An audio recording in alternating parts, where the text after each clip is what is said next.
Trish Regan is an award-winning financial journalist, former Fox Business and CNBC anchor, and one of the sharpest voices calling out the gap between what Washington says and what the data actually proves. We're living in a really kind of interesting time where the Fed almost feels like they're sort of the engine for the wealthy. So today, we're going to be tearing into the jobs report that just rocked financial markets, why gas prices and wages aren't telling the story politicians and legacy media want you to believe, whether or not inflation is still eating paychecks alive. What the hell are we really doing in Venezuela? Maria Corina Machado, she was educated at Yale, and she is somebody who would do business with us, and she would probably be a heck of a lot better for the people of Venezuela.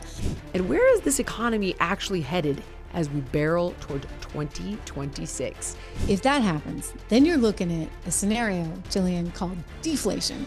And deflation is really bad. Like inflation's bad, deflation is the really, really, really ugly. Keeping it real with Jillian Michaels. Trish, an absolute pleasure. Thank you so much for being here. I gotta be honest, I'm kind of in awe of you. You are one of the most impressive. Okay, now. I mean, I'm kind of in wickedly awe of intelligent. Because, anybody with your workout background and that's amazing to me. So we have different things to appreciate in each other, I think, Jillian. Well, you're exceptionally kind. I'm going to be very forthcoming with you. The economy, including even, honestly, my own personal finances, have always been a little bit intimidating to me. I've taken much more control over my personal finances over the years, but the economy unto itself and trying to decipher what the hell people are talking about is really overwhelming and really intimidating. You understand it and you break it all down for people. And I have some kind of dumb questions for you today, but I think most people have them. And I appreciate your patience.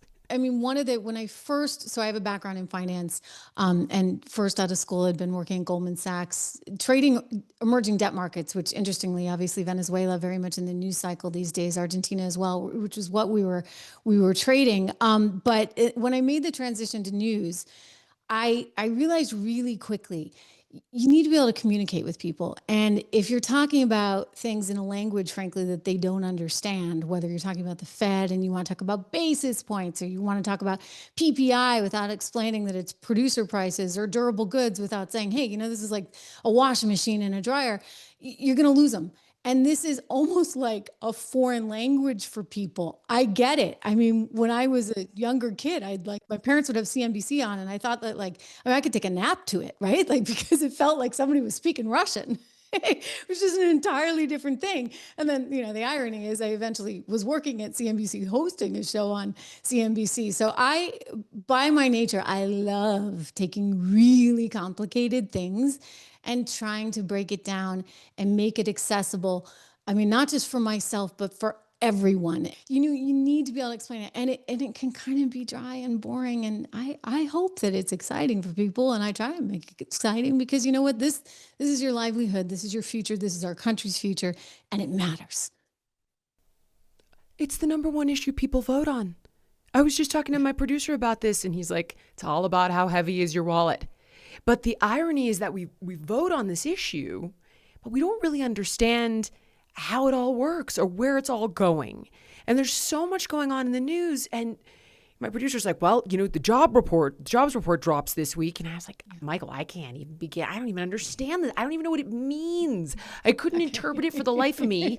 And one side is telling us it's the end of the world, and the other side is telling us they did everything right. And I was like, can you get Trish Regan on? I need Trish Regan. And so I want to start here.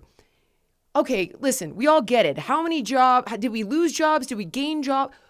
Let's get into the nitty gritty though. What does this actually mean? What are the ramifications of the jobs report? Because it also affects interest rates. And we have a graphic that we're going to throw up here. But basically the Trump administration is like, no. The jobs we lost were all administrative jobs. We've got strong growth in private sector jobs. Government jobs are down, so we're shrinking federal bureaucracy. 100% of the new jobs are going to native-born Americans. And wages are outpacing inflation, which I want to get to a little bit later when I specifically ask you questions about inflation unto itself. So the Democrats are like, we lost jobs, disaster. And the Trump administration is like, no, we just lost government jobs, but we gained jobs in the private sector. So we're shrinking the deficit over time. This is a good thing. Is this who's right here?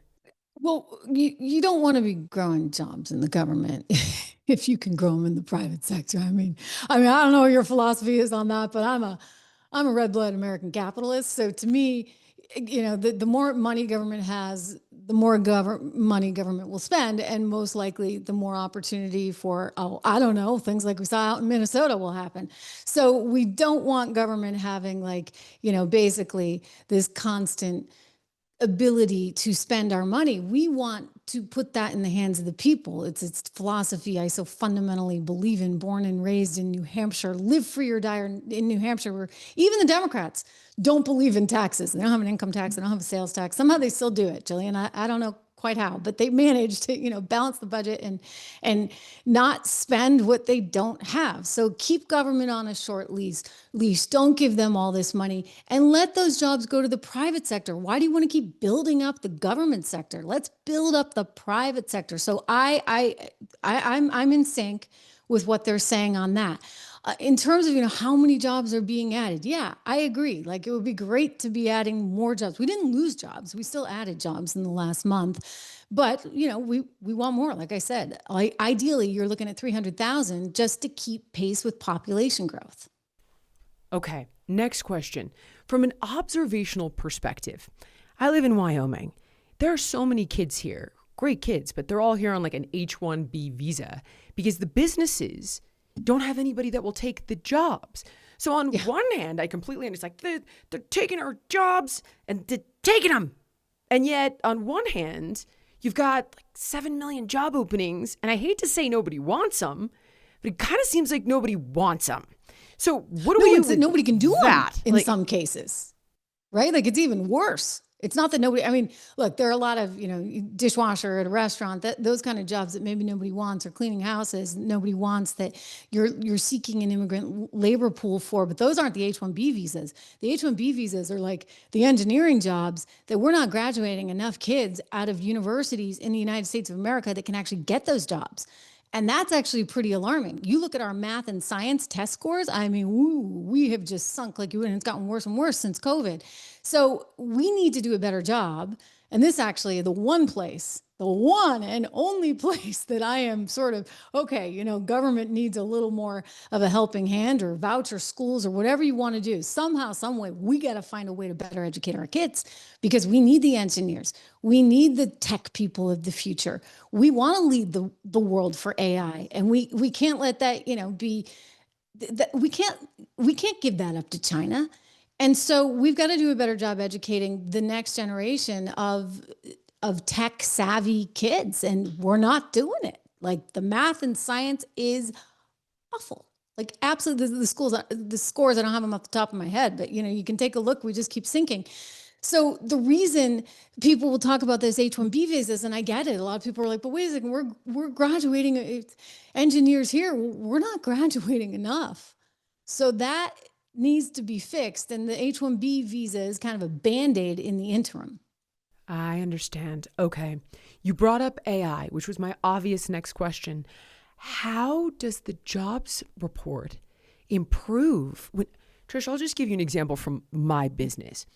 I invested in a supplement company. Formerly, we would have hired a photographer. We would have paid a location fee. We would have hired models. There would be a graphic designer. Now, you drop the product into a freaking AI program and you tell it, can you please put this in the hands of a 40-year-old woman of blah, blah, blah descent and put her on the beat? And it's bam. All of those jobs have just been wiped. And the reality is that, as a businesswoman, we're saving a gazillion trillion dollars, but I also know that I have a responsibility to create jobs for people. What are we going to do about that? I don't see how this gets better. Am I just ignorant and there are all new jobs in AI? Or? Your responsibility is to maximize profit for yourself, as is the responsibility of most companies. And the way that you will eventually create more jobs is to keep growing your profit and then seeking more and more opportunities. Someone used this example for me the other day, and I thought it was fantastic because it was a Wall Street investment banker who said, you talk to people who've been around a while on the street, and they'll say, hey, it used to take an entire 24 hours to get one of these pitch books done. Like, we'd have to wait, and then you'd put a bunch of numbers into a spreadsheet. And this is like 20 years ago, right? Or 25 years ago. And you'd have to wait till the next day.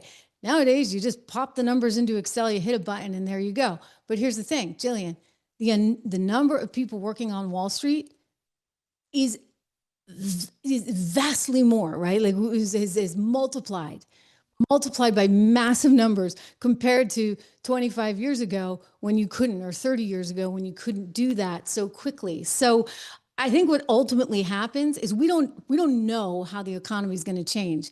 Granted, you may not be hiring the models or the same graphic designers that you would today, but how do you know, if you're not super efficient with your capital, that there may be new places and new opportunities to bring people in? And so, the world changes. The reality is, we were once an agricultural society, and a lot of people wanted us to stay in agricultural society. And then came the Industrial Revolution, and things change, and it happens.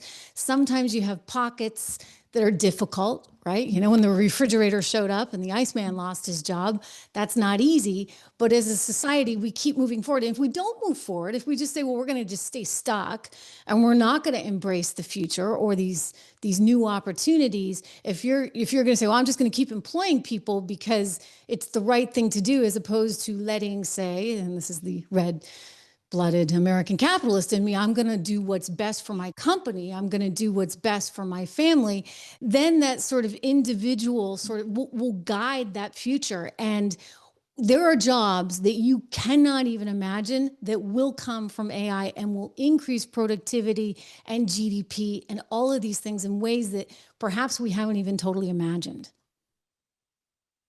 I'm a big believer in it. And I'm a big believer in investing in it as well. I actually, you want to be part of this. I know a lot of people are freaked out, and I get it. I have no problem investing in it, that's for sure. And I'm lucky enough to be able to come at it from that angle. And, as you were talking, I was thinking, like, maybe, the more product we make, the more jobs we provide in manufacturing and the people that produce the ingredients. And you gave me some great perspective on that, and I really appreciate it. This is a dumb question. I don't understand, and I'm going to make a layman's connection here, why less jobs means lower interest rates. Is it because less people have money, so you're trying to incentivize them to spend? I don't get the connection, because if the economy's stagnant, jobs report or no jobs report, why don't you lower the interest rate? No one can buy a house. No one can buy a car. Like, it's insane. It's insane. Well, you sound like Trump. I mean, this is what the president's been saying all, over and over and again. And they did, by the way, lower rates by 1/4 point.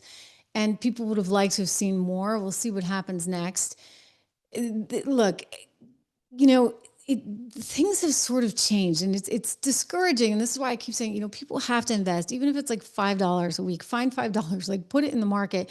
Try and do it young if you can. I mean, I realize if you're older, you got to start thinking about your retirement, right? Because you can't rely on Social Security necessarily. But you look at sort of the growth in the S&P over the last decade versus the growth in the average income, and it's vastly different. So if you're not investing in the market, you're losing that opportunity. And it's really, really, I can't stress enough, important. Ideally you have a 401k or something at work if you're not self-employed, and then you don't even see it, right? Just put the money in there. Don't even worry about it. Don't even look at it. When the market goes down, you still don't look at it.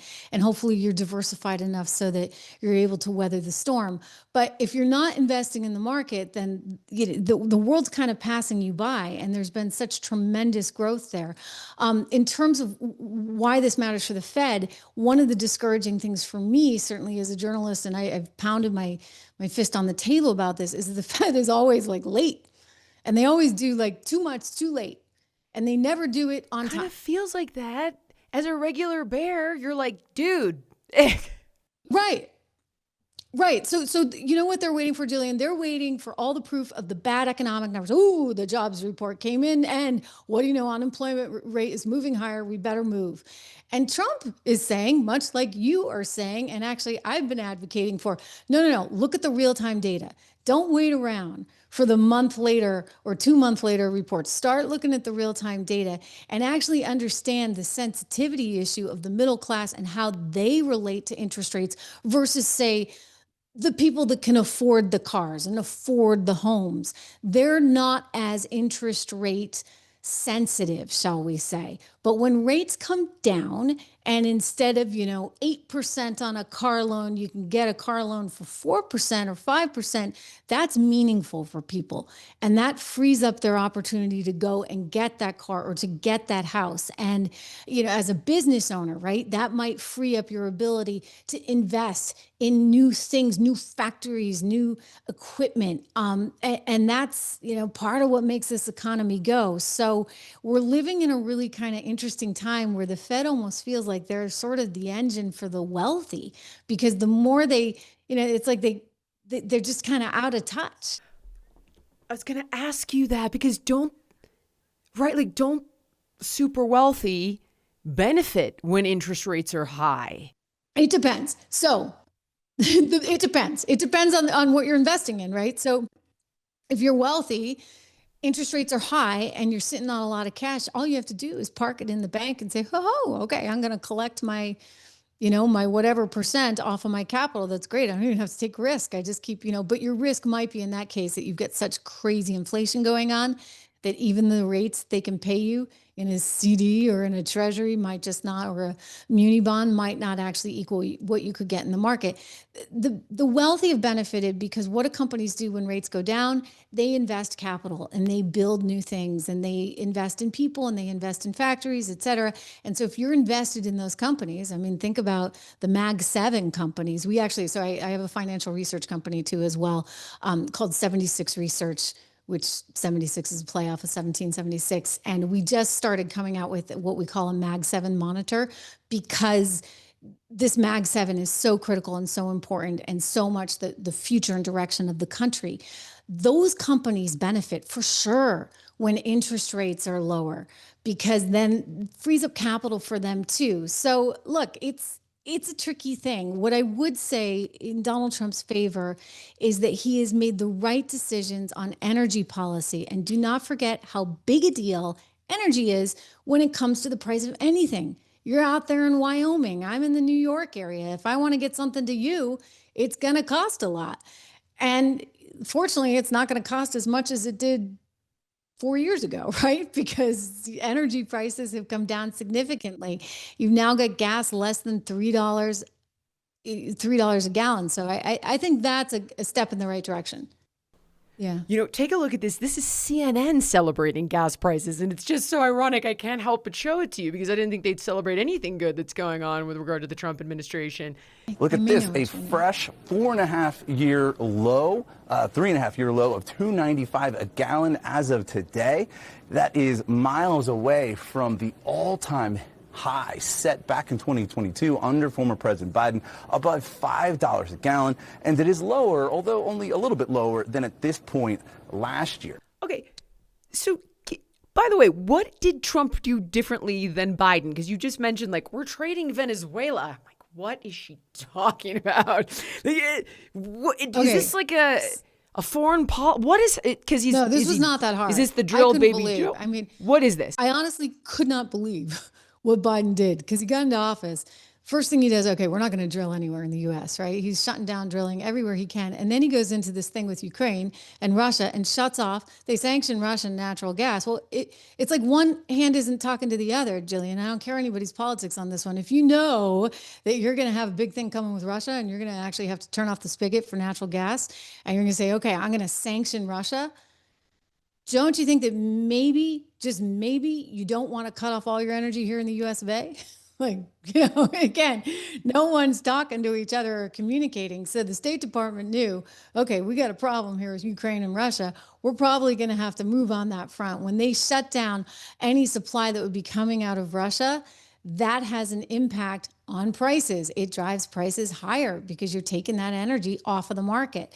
And then simultaneously, you take the US energy effectively off the market. And what energy company wants to invest in new resources here in the US, knowing that the Biden administration is not going to allow you to drill?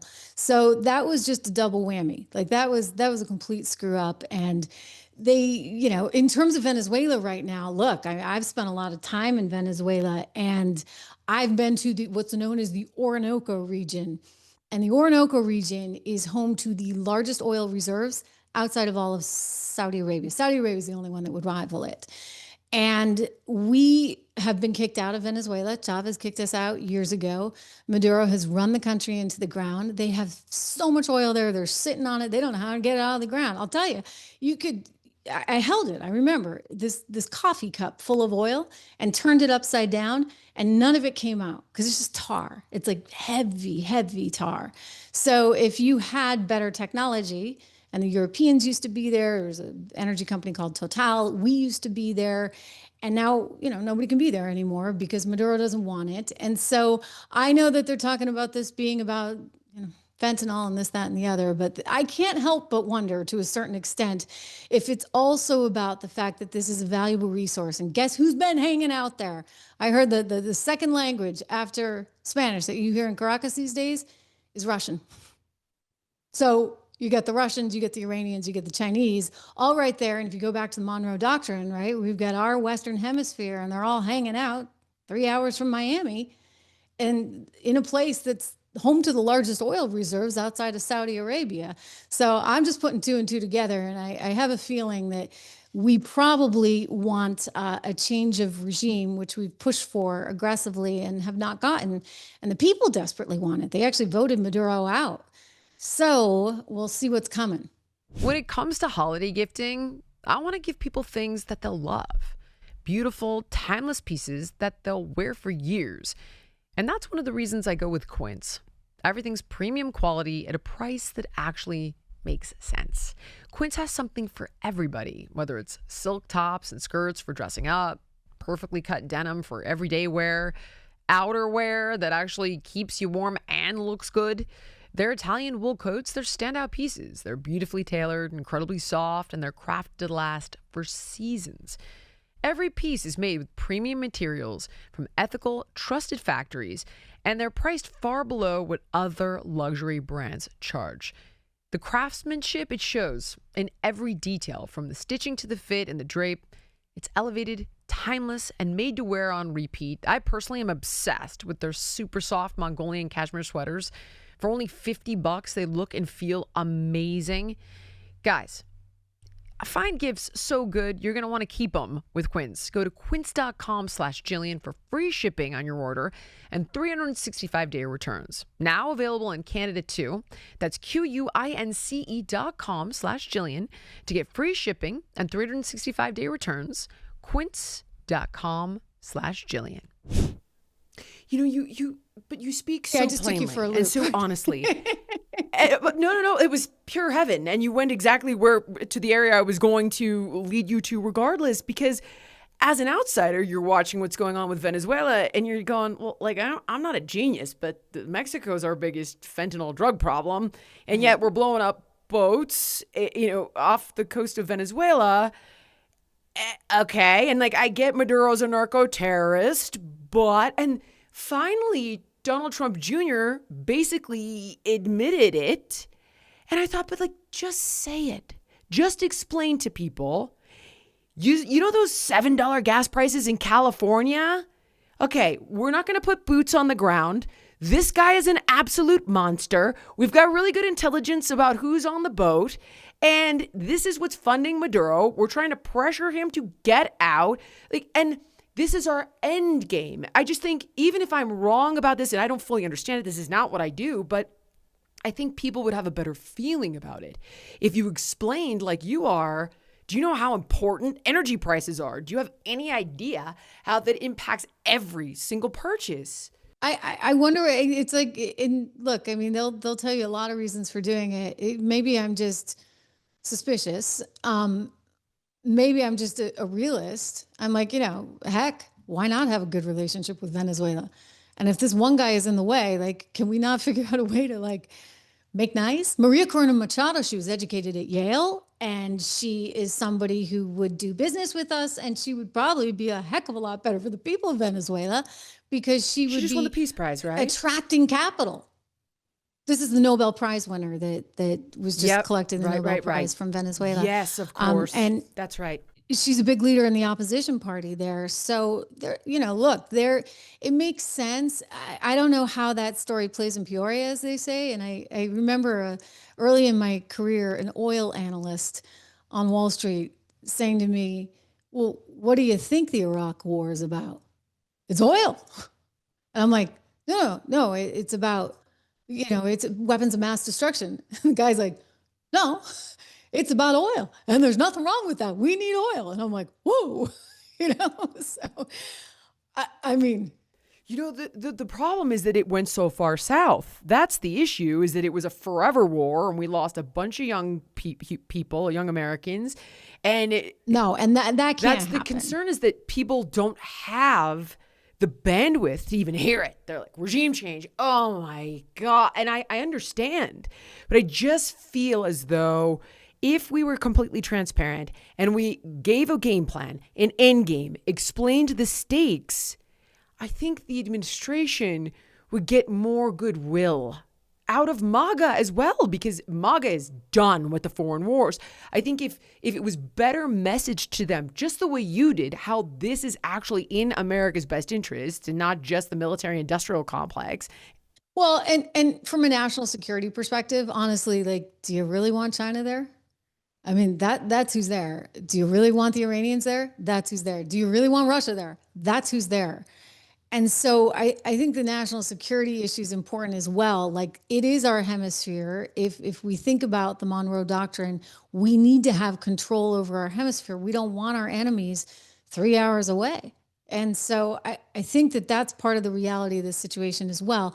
Again, I hope this doesn't escalate as some people think it might. And we ought to be able to diversify ourselves in terms of having other energy sources, et cetera. But look, I mean, you think about AI in the future, and you think about the grid, which, by the way, all our grids need to be rebuilt. But you think about how much energy, Jillian, this is going to take. We need it. And so that's why it does make sense in that case to think about drilling in the U.S. and why I'm saying it's not improbable when you look at the full scope of what's going on in Venezuela, just to think about why would we care about that country other than, okay, Marco Rubio cares because, believe me, he's got to be in his bonnet about that because, he's of Cuban descent, and the Cubans, and they've relied, basically Venezuela and Cuba have relied on each other. And so there's a very sort of a strong sentiment, I would say, within the American Cuban community that we need to help the people of Venezuela so they're not living under this really oppressive socialist dictatorship. And there's that going on. But I would just say the American people are going to look at it and say, well, what's in it for me? And I think I know the answer. Yes. Oil. Right. Of course. I'm going to go off piece for just a second because I really want to understand what has happened to the tariff conversation. I don't hear anything about it anymore. Are deals done? Are they not done? Did it cost us jobs? Is it creating jobs? I should have brought it up when we discussed the jobs report, and I meant to, but I was so fascinated and, ended up asking you other questions in other areas. No, it's fine. Where are we at with this? Do you agree with this? Is this good? Is this bad? Where are we netting out here? We actually put out a report at 76 Research about this as it was first going down. Our conclusion after we ran a whole series of numbers was it was going to be like, it actually wasn't going to have a huge effect one way or the other on the economy, which, by the way, the Wall Street Journal just published a front. I sent it to my colleague at my company because I'm like, well, that's funny. Everybody's just come to the conclusion that we had in the beginning, which was that, it's really not going to be a huge win or loss, because ultimately it's just it's a fractional change, and you can offset that, by the way, by decreasing energy prices, by having smart energy policy that seeks to drill in the US of A. So I think from the standpoint that it gives us negotiating leverage, it's smart. I think the president has the ability to scare the HLL out of everyone. And so he's using, and this is very important. I say this because I do a lot of regular news, obviously, on my show, and I do a lot of international news, a lot of domestic stuff. But I I look at what the president has been able to accomplish on the international front, and I say, wow, he's actually using financial tools to have outcomes in other things. And it's a really smart way of thinking about things because it's typically, I remember once having this argument with none other than John Bolton on Fox, Oh, boy. because John had the idea that, it was, I don't remember what it was, but he wanted to send troops somewhere. And I'm like, but why? Because just use sanctions, use financial tools. And he's like, what's that going to do to the economy? And I'm like, I'd rather lose dollars than lives. And I think that this administration, because of Trump's business background, and Scott Bessent, by the way, no joke, that guy is brilliant. He took down the Bank of England. Okay. He is really smart. He is our Treasury Secretary. He and Trump together are saying, okay, what do we need done in the world? Let's actually try and pressure these countries with financial pain in order to get it done. And that's, to me, better than using military options. And guess what else? Hey, everybody's like, we did that deal with Argentina. Well, it was a credit swap deal. And we made money on it. Already we've made money on the spread. So we're now saying, hey, we like you. You like us. And so we're going to help you. We're going to help your country. And we're going to do a deal that, by the way, we're going to make a little money on too. But we're not going to just give you money. We're going to do a deal where, you have to pay us back, and we're going to make money on the spread. And we're only going to do it if we like you. So, if you elect some other guy, they're not going to have the same kind of economic prosperity that they would to me, again, you're using the financial tools that you have at your disposal, and you're dispersing them to get the agenda that you want accomplished. And hey, I'm sorry, Lula is not exactly who we want to be in business with there in Brazil. So sorry, Lula, we're not going to give you the same kind of deals as we're going to give the Argentine guy, or now the new Chilean president. It's interesting. These countries are just flipping one after another. And you're seeing this move to the right and towards capitalism and away from socialism in Latin America, unlike any other time that we've seen in history. So it's pretty massive and it's pretty stunning, but it shows you the power of the almighty dollar, which for whatever reason, nobody chooses to use. If you have, say, Maria Corina Machado running Venezuela, one, it's good for the people because she's going to invite foreign capital in. They're going to get that oil out. It's good for us, right? And you have a chance for upward mobility in a country that once enjoyed it. They used to be a fair democracy and a capitalist system where actually they had the best quality education. The people were the most educated, enjoyed the highest standard of living in all of Latin America.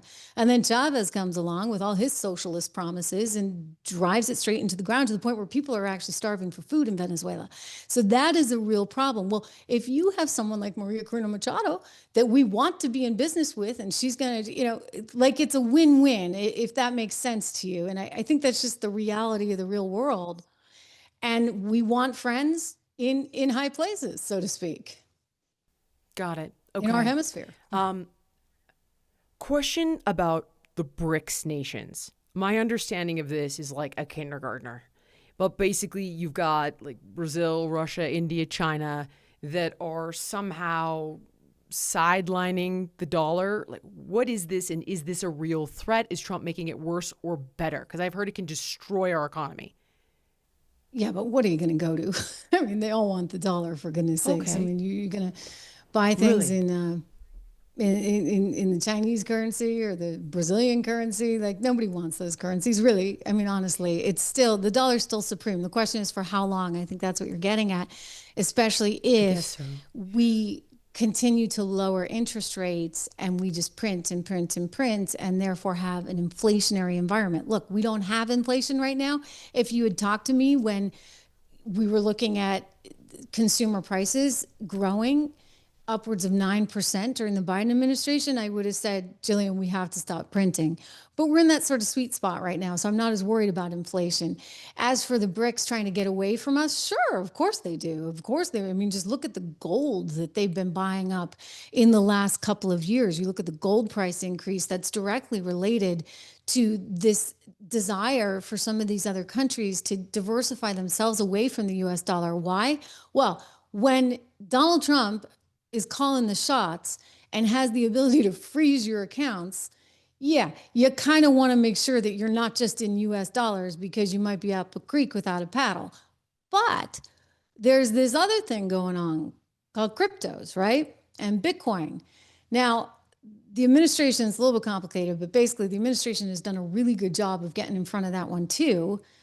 And I'm fascinated by cryptos and Bitcoin. I have ever since it ever first came on the scene. It's my husband's like, why didn't you buy it? And I'm like, it was too complicated. I couldn't figure out that whole hard wallet thing at the time. Anyway, I eventually came around. You're like, when you get these premonitions, Trish, I'm like, I tried it, but that one was really hard. You had to have the hard wallet.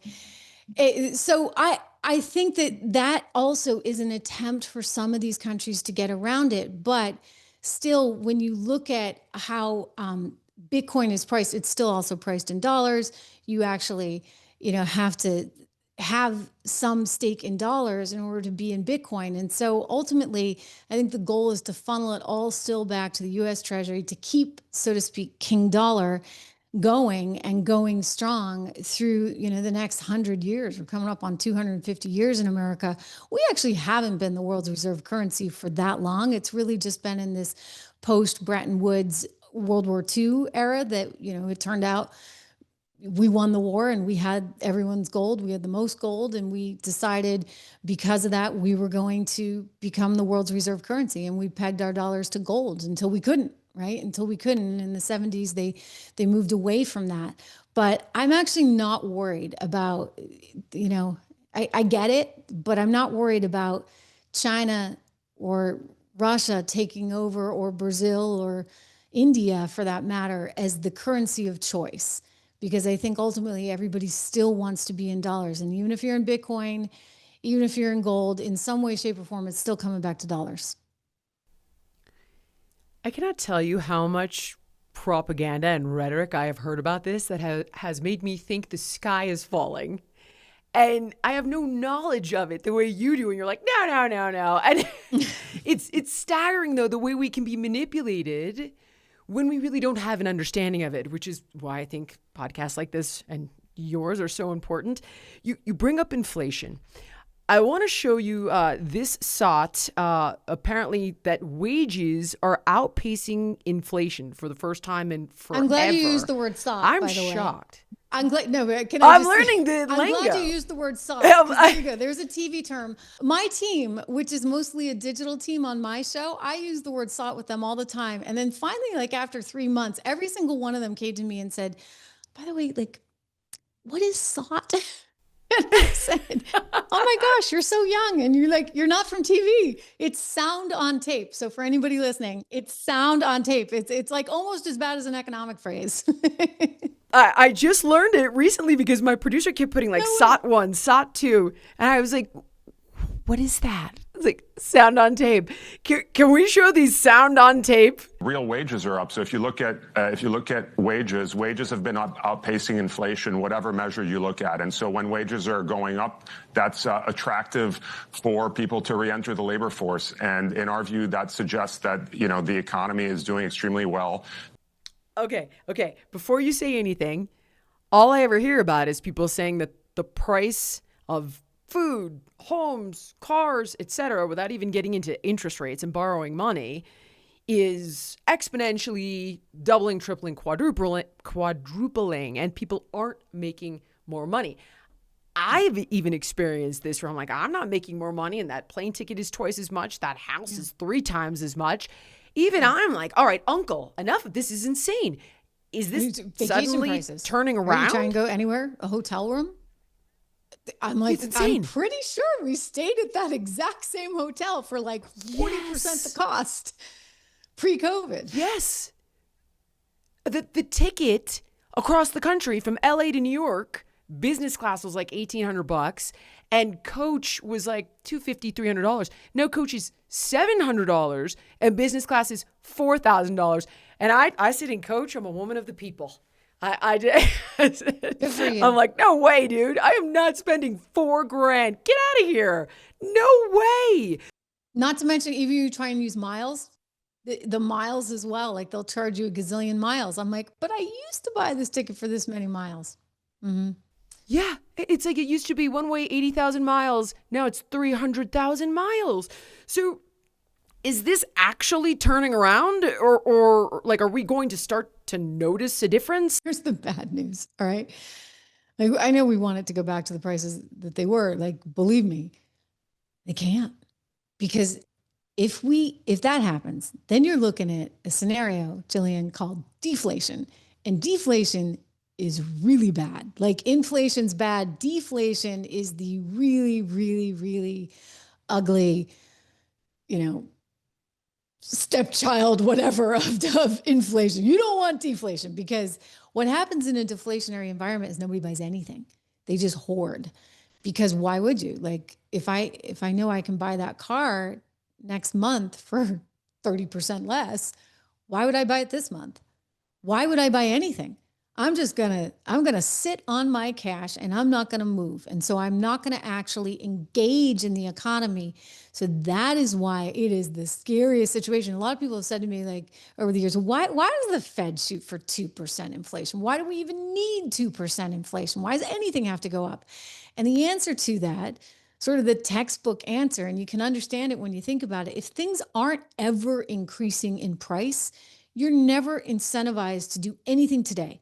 Because we're all procrastinators, we can do it tomorrow when it's cheaper. So that's the sort of rationale. So here's where it gets scary, because I remember hotel prices, airline prices, everything. Like things Houses were cheaper. Are triple. It's insane. I'm sorry. I mean, the housing market. Go on. That could, the Bunkers. housing market is, and look, we've been through a housing downturn before. So who's to say that you don't want a housing downturn, only because majority of Americans actually have their savings right in their home. And so a big plunge in home prices leads to something like you saw in 2008. And we don't want to go down that path, because that's, trust me, been there, seen that, done that with that movie, right? I just think of young kids trying to buy houses. It's hard. Yes, It's I get really, it. really, Okay, I just think of really like my hard. brother who is like 35 and he can't afford a house. And I'm thinking, like, this house that I bought I bought a place, a ranch in Malibu in 2015. And I hate to talk about numbers, but for like $3.6 million. Burned down, got rebuilt. It's now $20 million. I'm like, wait a minute, hold on. Wow, way to go, girl. I don't still own it. I actually ended up. She just sold it. She I didn't don't tell me how much still own it, for, Trish. but I'm like, huh. I Anyway. wish I did. After the fire, knew some weaponized red tape to such an extreme degree. After a year trying to clean up the property, I ended up selling the land. I was like, all right, uncle, I can't deal with this anymore. I don't have the time to try to get permits to put a house back on this property. But I have followed the property. And the point is simply, like, over the course of a decade, how did you get from $3 million to $20 million? This is crazy. Like, kids are never, like, no wonder they're becoming radicalized and they're voting for Mom Donnie. Because if a house 10 years ago that was 3.6 is 20 million. Yeah, I guess I could see it. And they kind of, and this is where I would say to you, like, Trish, last question, arguably the most important. You've been so generous with your time. What do you predict next year? What are we going to see for the economy? Good or bad here? I think it's going to be okay. Like, I don't think it's going to be a recession. I don't think it's going to be like a blowout. Oh my gosh, 7% growth. By the way, Trump would love nothing more than to pull out the GDP charts, right? And be like, check out that growth, check out that growth. Everybody's going to learn the word GDP, gross domestic product, overall size of the economy. But I think we'll grow. I think it'll be okay. I do think that there will be an increasing disparity, unfortunately, between the haves and the have-nots, which is why, like, I know I sound like a broken record. I don't want to turn into Susie Orman here, but like, you got to be investing, okay? Like, you got to be investing.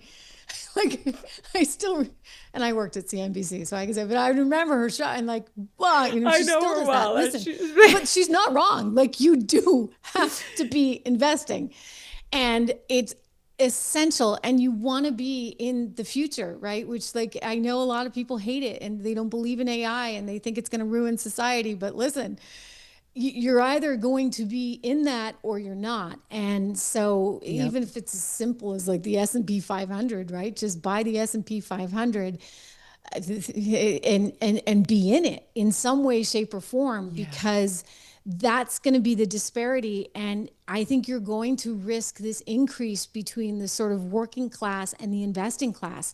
And I don't know how we get away from that without turning to Mamdami, but we don't want to do that, right? Because then no one's going to actually, you're not going to have those companies to invest in. They're going to go elsewhere. It's like he wants to regulate housing in New York. And it's like the more regulation you put in, the more you're going to drive a premium on housing, because no builder is going to want to come into New York City and build a new structure, because then it's going to be subject to Mamdami's rules. So you're tightening supply when you do that. So it's a tricky scenario, but I just keep saying to people, invest, like really put yourself and your family first. And do what you can for the future that way. I mean, I like the markets because it's liquid, but real estate, you know, is another good example.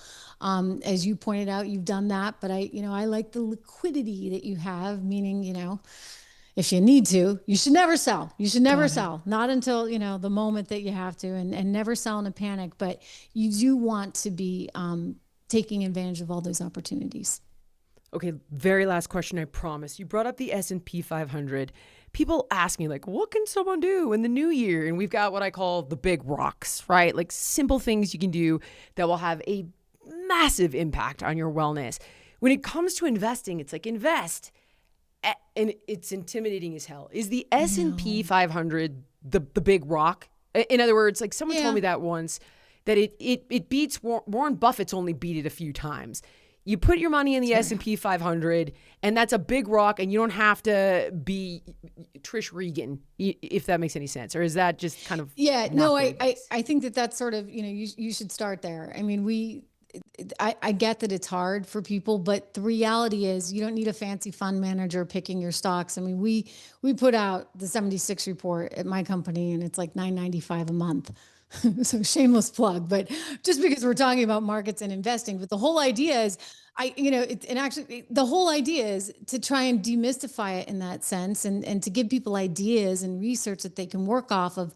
But I think bottom line, like if you're not going to do anything, if you're not going to like investigate any company, and really when you're going into individual companies, think of that as sort of the icing on the cake. What should be your bread and butter? You want that sort of, you know, set up portfolio where you are in the S&P and you are in some bonds, and you're playing it sort of safe and steady. And then you can kind of cherry pick.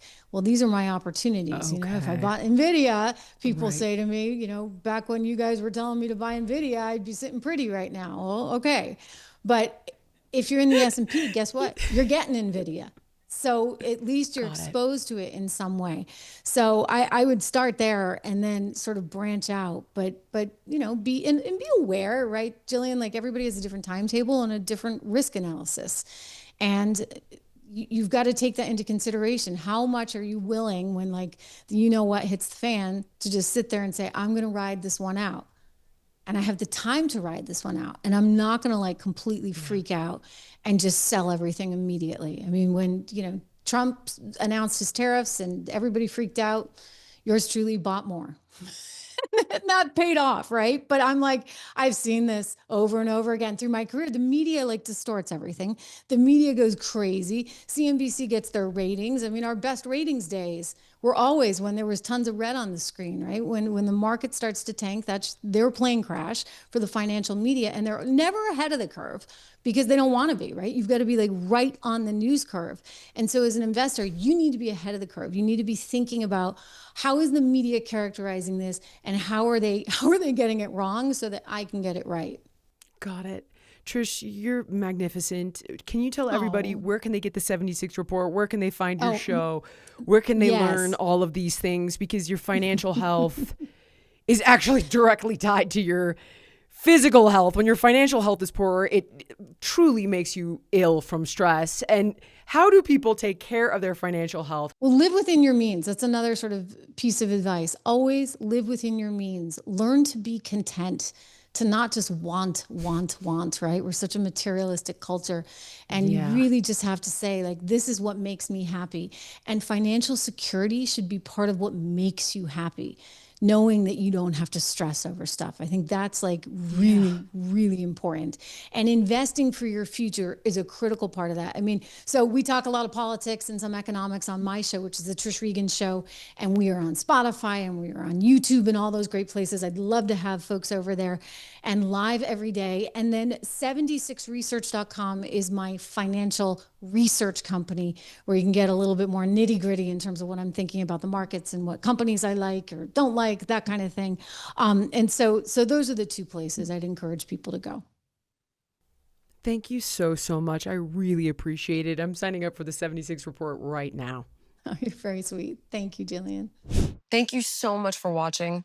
If you enjoyed the podcast, please like, comment, subscribe, and share. And make sure to let me know what guests you want to see on in the future.